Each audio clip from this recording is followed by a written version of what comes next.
Okay, and neurons use the EPSPs and IPSPs to determine whether or not an action potential is going to happen.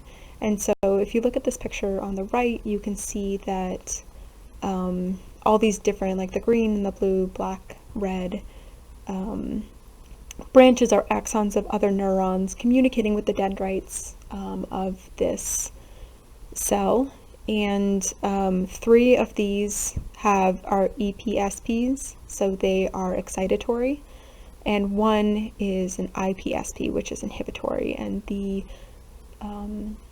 cell soma combines all of these and triggers an action potential if the sum of them are positive. So in the case of this particular example, there are 3 excitatory inputs and 1 inhibitory, so the action potential is going to be triggered.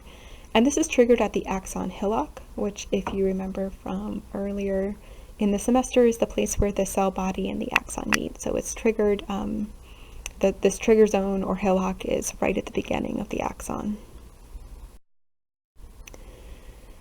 The neuron has 2 different ways to decide which EPSPs and IPSPs are being added together. So there's all these signals coming into the neuron. How does it decide which ones they're grouping together to sum?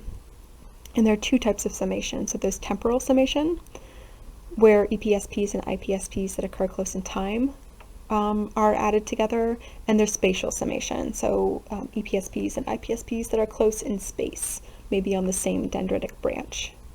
Those are added together.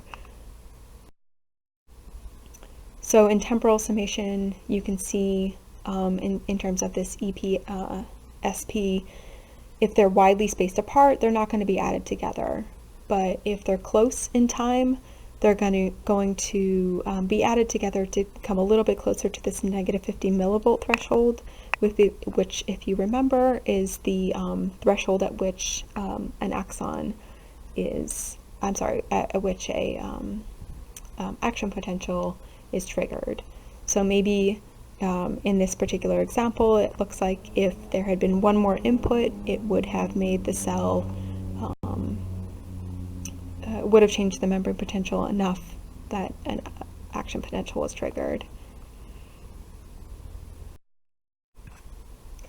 In spatial summation, EPSPs and IPSPs that occur close together in space are added together.